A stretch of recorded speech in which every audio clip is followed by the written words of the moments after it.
tout le monde, comment allez-vous aujourd'hui? Bienvenue à vous sur CFA.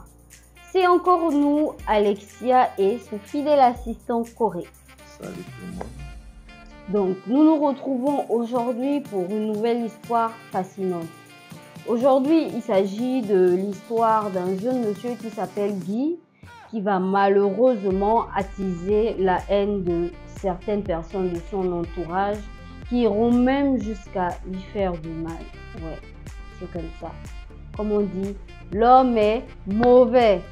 Donc, sans plus tarder, nous allons commencer à écouter l'histoire de Guy. Allez, c'est parti. Guy, c'est un monsieur qui a eu la grâce de faire de bonnes études, qui a été élevé par sa mère, le mari de sa mère, et sa maman a eu d'autres enfants après lui. Mais Guy, c'était le premier, c'était le garçon. Il faisait aussi bien la fierté de son géniteur que son père adoptif. Alors, il va faire des études, et comme sa maman l'a eu très jeune et ses petits frères un peu plus tard, quand il a à peu près, 35 ans, ses petits frères ont aux alentours de 15 ans, d'accord? 15 ans, 13 ans pour les deux garçons et 18 ans pour la fille. Donc lui, le grand frère, c'est Guy. La petite sœur de Guy, elle se nomme Naël. Et ensuite, il y a Victor et le tout dernier, Junior. Donc l'aîné Guy, comme ses parents sont déjà un peu âgés, il a une bonne situation. Donc il finance les études de la sœur. Elle n'a pas voulu faire de trop d'études, donc elle s'est contentée de faire des études dans un pays africain que les parents ont pu financer. Cependant, ils sont allés en retraite. Et sachant que quand on est à la retraite, ça devient un peu plus difficile au niveau des finances, il décide de prendre financièrement à sa charge son petit frère, Victor. Il l'envoie au Japon faire des études. Le dernier fait des études. Cependant, Guy, qui a maintenant 40 ans, qu'est-ce qu'il fait? Il démissionne de l'entreprise où il était parce qu'il a été promu dans une nouvelle entreprise. Donc, il va dans la nouvelle entreprise, tout se passe bien, il fait des chiffres records, il atteint les objectifs, il les dépasse. Et son petit frère, Victor, fait aussi des études, de très très longues études. Ensuite, le dernier aussi, Junior, on l'envoie aussi à l'étranger. Et comme Victor n'a qu'un seul enfant, et vu le niveau de salaire qu'il a, il peut se permettre de prendre beaucoup de personnes financièrement sous son aile, ce qui allège ses parents. Il en ressort de là que, en arrivant dans l'entreprise où il est auditeur. Il fait non, mais c'est waouh. Donc tous ses chefs sont fiers de lui. Et à la suite de ça, on le promeut jusqu'à 3 ans plus tard, après son arrivée, il devient directeur adjoint. Mais ce n'est pas du goût et de la joie de ses collègues, parce que parmi les collègues, certains étaient là depuis 30 ans, depuis 20 ans, d'autres depuis 15 ans, 10 ans, et ils n'avaient pas des promotions. Ils voyaient un jeune qui vient d'arriver, enfin un jeune comparé à eux qui étaient plus anciens, mais un gars de la quarantaine à peine, devenir leur chef et les commander, pour eux c'était inadmissible. Manque de bol, Guy va faire un audit général qui va porter sur les 5-10 dernières années. Et quand il va faire cet audit, il va se rendre compte de plein de malversations qu'il y avait, financières, des vols à l'entreprise. Donc il va être tellement choqué par la situation qu'il va écrire tout un rapport et il va le transmettre d'abord, parce qu'il ne sait pas si son directeur aussi est dans la combi, d'abord au CEO groupe. Donc, voilà. Et donc, en partant le CEO groupe va faire une analyse et ils vont vraiment être très vraiment choqués. Il va faire un retour donc au directeur général qui lui n'était pas dans la combi. Mais le directeur va être furieux, il va se dire mais c'est pas possible, comment les gens peuvent faire ça à l'entreprise et tout, etc. Donc, tout le monde va être au courant qu'il y a eu un audit et qu'il y a eu un rapport. Et donc, les gens vont être en colère et ça va investiguer. Et ils sauront que le rapport venait de Guy. Alors, un jour, 2 jours après, le directeur va monter dans un autre pays pour une mission spéciale et derrière il y a un nouvel arrivant dans l'entreprise. Donc hormis le fait qu'on est en train de, c'est vrai qu'ils ont des investigations, maintenant ils sont en train de chercher les procédures pour voir comment gérer la situation et tout, sauf que Guy n'avait pas donné le rapport finalisé, il avait envoyé une ébauche du rapport, d'accord? Donc le rapport n'était pas finalisé, c'était vraiment une ébauche pour déjà mettre la puce à l'oreille sur ce qui se passe. Donc il y a un nouvel arrivant et là ils font un repas, un pot, quand quelqu'un arrive pour souhaiter la bienvenue, ça faisait une semaine que la personne était là, donc le vendredi ils décident de faire un pot. Guy naturellement vient en tant que DGA et ils vont boire, ils vont échanger, etc. Sauf qu'à un moment, Guy va se déplacer et va aller aux toilettes. Et quand il va revenir, il va reboire sa boisson, etc., etc., etc. Ensuite, voilà, il va rentrer chez lui.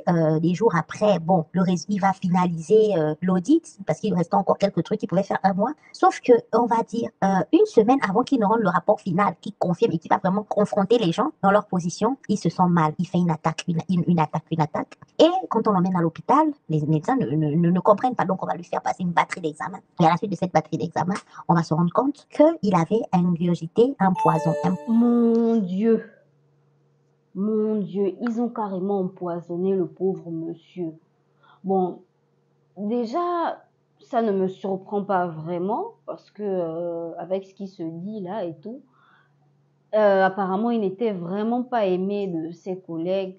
Il y avait de la jalousie. C'était un jeune, voilà, il venait à peine d'arriver dans la société. Il y avait des gens qui étaient là depuis plus longtemps que lui. Et voilà, en si peu de temps, il est arrivé à un niveau où les autres qui étaient là avant lui n'étaient pas encore arrivés. Donc forcément, ça a suscité de la jalousie chez les autres. Et ils sont arrivés jusqu'au point de l'empoisonner. En fait, pour eux, il n'y avait pas d'autre solution, quoi. C'est ce qui me choque. Donc, ils n'ont même pas voulu saboter son travail pour qu'il soit renvoyé, quoi. Non, direct, ils ont pensé à l'empoisonnement. Ça sont les comportements des Port-Gentil, quand même, sérieusement. Sur mon Guy, là, il vit à Port-Gentil. Parce que les histoires d'empoisonnement, en ce moment, c'est à Port-Gentil. Mais c'est triste, hein. Il faut quand même qu'on se penche là-dessus. Ça devient sérieux. C'est où Port-Gentil? Tu dis quoi, Corée? C'est où Port-Gentil? C'est où Port-Gentil? C'est au Gabon. Maintenant, si tu veux plus d'explications, va googler. Donc, on va continuer à écouter l'histoire de Guy, en espérant que ça se finisse bien. Donc, on y va. Poison est tellement lent et que quand on ressent maintenant les symptômes ou bien quand le corps réagit, c'est quand il est trop tard. Au début, on va d'abord même penser que c'est un cancer, mais ils vont l'envoyer, son entreprise étant tellement fière de lui, va l'envoyer un peu partout dans le monde pour se faire soigner. Et c'est dans un pays appelé la Norvège qu'on va se rendre compte que non, c'est un poison très lent, mais très puissant et parfois indétectable. Donc, et que les signes de ce poison s'apparentent au cancer. Donc, le monsieur va être il va passer des moments très difficiles de cancer, en fait, vraiment, c'est incroyable. Et quand il saura au bout d'un mois et demi que c'était normalement, c'était pas un cancer, c'était un poison, il va alerter son père parce qu'il cacha à ses parents qu'il était malade. Son père, son beau-père et sa mère, et leur dire ce qui se passe. Et malheureusement, le poison ayant déjà gangréné une grande partie de son corps, il va succomber 2 mois à 3 mois après avoir été empoisonné. Jusqu'aujourd'hui, tout le monde sait qu'il a été empoisonné forcément à son bureau. On ne sait pas qui. Waouh! Mon Dieu, quelle histoire! Quelle histoire! C'est triste, c'est choquant, c'est désolant. Non, mais on sait que l'homme, il est foncièrement mauvais. On sait que nous sommes tous nés avec une part de méchanceté. Mais à certains, tu as l'impression qu'ils carburent qu'à ça, quoi. Non, sérieux. Ils auraient pu, il y avait d'autres solutions, je sais pas, comme on voit dans les films là, engager quelqu'un pour menacer Guy, je sais pas, que non, on ne vient plus au travail, ou bien démissionne, ou bien... Mais ils ont carrément tué le pauvre monsieur, ils l'ont assassiné. Et ce qui est le plus triste dans tout ça, c'est qu'on n'a pas attrapé le coupable. On sait juste que c'est quelqu'un de son boulot, mais on ne sait pas qui.